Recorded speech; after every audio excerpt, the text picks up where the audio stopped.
Do you love giving people feedback? Do you love the idea of helping someone do something better? Do you feel compelled to stop misinformation on a thread in a group providing the correct information?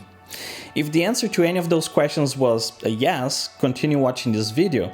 But if it was no, well, there is nothing interesting coming up on the video, so feel free to move on to the next one. Now, let's go back to those questions and build up a little bit on them. Do you love giving people feedback? Even if your opinion was not asked, even if the person didn't invite feedback to be given. Do you like or do you think that just because something has been shared publicly, you should go and give feedback? If you answered yes to any of those questions, you should pause. I mean, don't pause the video, because otherwise we're not gonna get anywhere. But stop to think about it. Let's check the second question. Do you love the idea of helping someone do something better? Do you consider yourself better than others? Better than most? If you answered yes, again, pause. Do you feel compelled to stop misinformation on a thread in a group by providing the correct information? Do you feel the urge to reply with a comment educating people and setting the record straight? Definitely. Pause.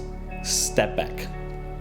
Believe it or not, feedback or constructive feedback can look like a conflict for those who didn't invite that feedback, mainly in a written form. When I say something like, you know what, that doesn't look very good, that whole message comes with an intonation if I speak it out loud. But if you just wrote that, even if you meant it as to be read in the softest and cutest of ways, the person who didn't invite your feedback will see it in the worst possible way. Written words do not carry intonation, and as a species that relies a lot on non-verbal cues, most of your intention, if at all good, is lost when you write it down. Hell, even what I'm saying right now, I wrote it down before I made this video, and if I had just posted this written somewhere, I would be just like another white dude complaining about stuff. But to the main subject, it's polite to ask if the person would like to have some feedback. But in most cases, if the person wants feedback, they will reach out. If they want feedback and they don't reach out to you, that's most likely because they don't want your feedback. Don't confuse someone not inviting your opinion with someone wanting to shut their eyes and ears to the world. Those are very, very different things. I read something very fitting to this subject today. Don't take criticism from people you wouldn't ever go to for advice. If you're a person that constantly criticizes, nothing's ever good for you. You find a reason to complain about everything. You find most people are inferior to you. Maybe the problem is not the person that's not asking your opinion. These are moments that smart people should pause, step back, and think for a while.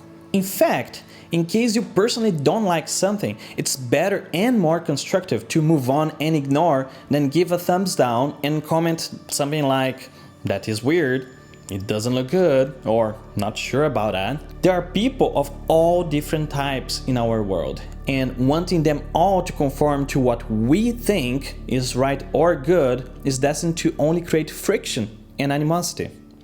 If you have a friend that you constantly send feedback, try this exercise.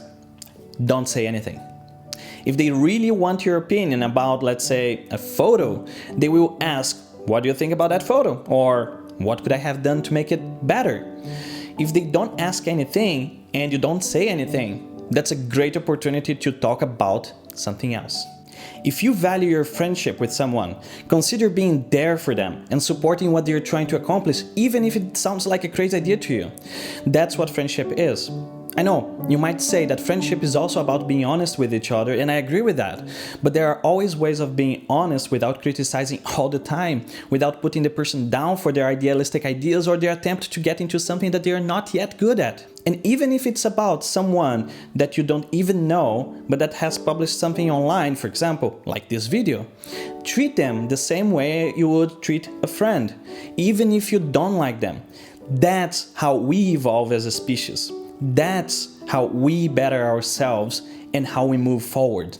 And for those on the other side of the coin, remember, Don't take criticism from people you wouldn't ever go to for advice.